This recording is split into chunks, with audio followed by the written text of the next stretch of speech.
This is the Garden of English. I'm Tim Freitas, and today we're going to talk about breaking down question 3 for AP Lit. That's the literary argument. Check it out.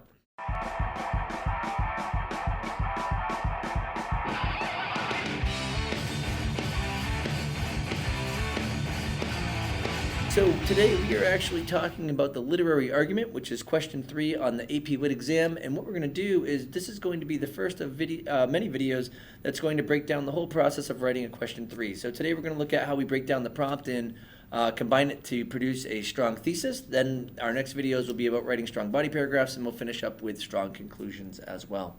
So you'll want to actually press subscribe now, and the reason why is because you want to be notified as those other videos come out so that you can have a reminder of how to get through the whole question 3 process so that you can produce the best response that you actually can. So what I'm going to do is I'm going to show you the prompt that we're going to look at here for today, and as I do, I'm going to shrink myself up right here, and we'll actually stay in the bottom corner today as opposed to being up at the top. So you'll notice that the prompt that we're using here today is actually from 1982, but most of the question 3 prompts are indeed quite similar. And we're going to just go through our steps of how to break this down. So the first thing I'm going to do is I'm going to read the prompt, and then we'll go through our steps. So the prompt says, in great literature, no scene of violence exists for its own sake. Either from your own reading or from the list below, choose a work of fiction in which the reader is confronted with a scene or scenes of violence. Then, in a well-written essay, analyze how the scene or scenes contributes to an interpretation of the work as a whole. Do not merely summarize plot. Now, one of the things that you're going to notice is that I did not actually include the list of books that originally came with the prompt itself. And the reason why is because that's not really important right now. What we want to think about is we want to think about the books that we could use that we've read that actually work with this. Now, another thing I'd like to point out just before I move on is that we've got a spoiler alert here because I am using the book of Mice and Men in order to provide for my examples or to actually provide examples for you for this prompt. So if you have not read of Mice and Men and you want to and you don't want to know what the ending is, then I suggest that you actually tune out until after you read the book. Or if you haven't read of Mice and Men and you don't intend on it, well then we're going to actually be okay, but I wanted to make sure that I prefaced anything before I ruined the ending for you without you actually knowing what was coming.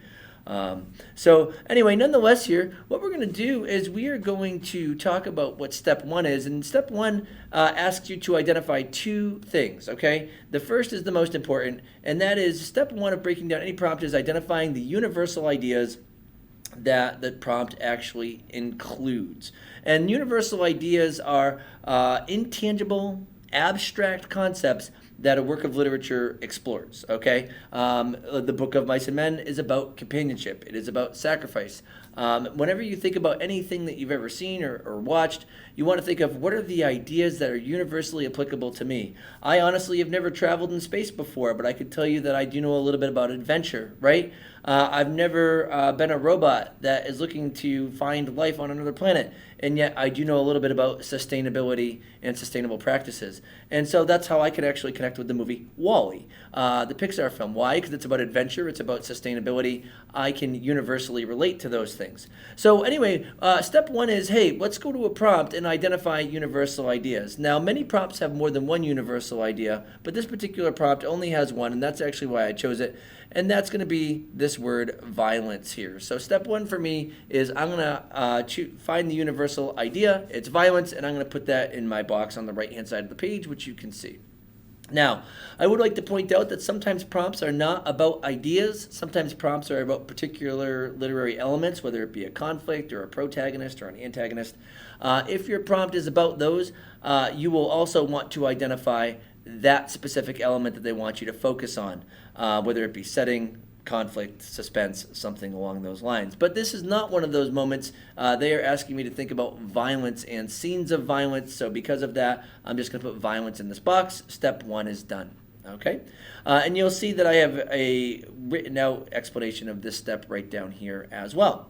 And this will work for every question 3 prompt. Now, step 2, after we've read the prompt, is to actually think about a book that you've read that can relate to it. And I know that we have to write about violent scenes that relate to the book as a whole. And I thought of Mice and Men. I could actually think of 2 violent scenes that can actually relate to the book as a whole and provide a universal insight, which is synonymous for a discussion of theme. And we'll talk about that in just a few minutes. So I said, okay, what's my book here? Okay, and when I find my book, I got to identify my tag, which stands for title, author, and genre. So you'll notice on the right side of my screen here, I have the title of Mice and Men. It is in italics. You would underline it if you were handwriting it, but if you're typing it, you put it in italics because it's a longer work. And the author is John Steinbeck, and the genre is a novella. And we're going to use that as we put our information into a thesis template in just a little bit. Okay, so this part is pretty easy. Step 1, you find your universal ideas that show up in your prompt. You find your literary elements if they're there. Step 2, you identify the tag. Now, step 3, this is important. You want to go into the prompt itself, and you want to identify all of the ambiguous elements that you have to then tie to a particular book, okay? And you'll typically want to start looking for these ambiguous elements where you see the language in the prompt that says, choose a work of fiction. And then what we're going to do is we're going to actually create questions. We're going to say, and we're going to ask what questions that we're going to eventually answer in our thesis statement. So let's actually look how this works here, right? If I read my prompt and it says, in great literature, no scene of violence exists for its own sake. Okay. Either from your own reading or from the list below, choose a work of fiction. So notice I'm going to ask a question. What work of fiction am I going to choose? Then we have in which a reader is confronted with a scene or scenes of violence. Now I'm going to ask a question. What scene or scenes of violence am I going to actually pull from that work of literature? And then I have, then in a well-written essay, analyze how the scene or scenes, once again I'm asking, okay, what scene or scenes? And then it says contributes to an interpretation of the work as a whole. And I don't know yet, what is the interpretation of the work as a whole? And now I have questions that I have to answer. And I have put those questions right down here for you to actually see. What work of fiction, what violent scene or scenes, and then what is the interpretation of the work as a whole? Now, you're going to also notice that I do have a fourth question here, which is in what ways do the violent scenes contribute to the interpretation of the work as a whole? And you'll also notice that by question 3, it says textual and universal. What this means is, how do I interpret what happens in the work as a whole based on these violent scenes in the text? That means, how do these violent scenes affect the characters, the mood, the plot elements, the conflict, any of those elements? And then it says, what is the interpretation of the work as a whole universally, which means what's the theme of the book, where we take all of the characters and events out and say we have a message about something, okay? So we're going to answer, all right, what is the violent scene? And then we're going to say, how does this contribute to my interpretation of the book in the text? So how do these violent scenes affect things in the text? What do they reveal about character or other plot elements or other things that go on? How do they influence those things? And then we then say, okay, what does this have to do with theme? And that's going to help us because it's going to help us create a thesis that we can put into a little template that's going to be really nice. So we're going to try to answer these questions. So after we identify the questions we have to answer from the prompt, we're going to say to ourselves, okay, I need to think about theme. Once I think about theme, then, or universal insights is what I call it, we're going to put all of that together. So you're going to notice, right? I'm going to answer these questions in 2 levels. One of them is in a textual level. That means that I'm going to include characters in my answers from the book itself or plot events from the book itself. And then in the universal sense, I'm going to have no characters or plot events mentioned. It's going to be a universal element of a message, let's say, that the author is trying to get across. So you're going to notice that we already answered what work of fiction when we answered our title, author, and genre. The next one says, what violent scenes do I want to actually pick out? And the violent scenes that I'm going to use from Of Mice and Men are when Carlson kills Candy's dog and when George kills Lenny at the end of the book. So I've got my 2 violent scenes. I've identified that there. Okay? And then I say to myself, okay, how has that influenced how I interpret what also happens in the book with the characters? And you're going to notice that my answer to that question, what is my interpretation of the work as a whole in the text itself? It's that these scenes highlight how much the characters that are involved care for and are willing to sacrifice for their companions, right? So Candy allowing his dog to be euthanized shows how much he cares for him and how much he's willing to sacrifice. And then George killing Lenny also shows how much he cares for Lenny and how much he's willing to sacrifice. And so this right here is my answer to the interpretation of the work as a whole in the text. And then I've got my universal understanding of the work as a whole, which means how does this relate to people in everyday life? Because honestly, I've never had a best friend that I shot. I've never had somebody else euthanize my sheepdog from my youth. And so because of that, what does this actually show me about ideas, and what's the insight? And what we have going on here is that the universal insight of the story is that, well, one of them is that true companionship often requires immense sacrifice. And now if I have these answers, I can very easily put this into a thesis that's going to guide my whole paper. I've got 2 body paragraphs. I'm going to talk about the euthanizing of the dog. I'm going to talk about George killing Lenny, those violent scenes where beings are shot. And then I'm going to talk about how it shows the idea that companionship requires sacrifice. And I'll put it right into what step 5 says here, and that is this little template here for a thesis. So what I can do is I can use this general template on this side and just fill in all of the information from these boxes here. And you're going to notice that in order to respond to this prompt, I have this particular thesis.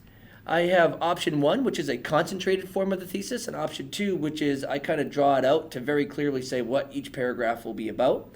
But option 1 says, in the novella of Mice and Men, Steinbeck presents 2 mercy killings in order to showcase the deep care that the characters involved shared for one another. So notice that this part where it says the deep care that the characters involved shared for one another, this right here is my understanding of how it influences the interpretation of the work as a whole in the text.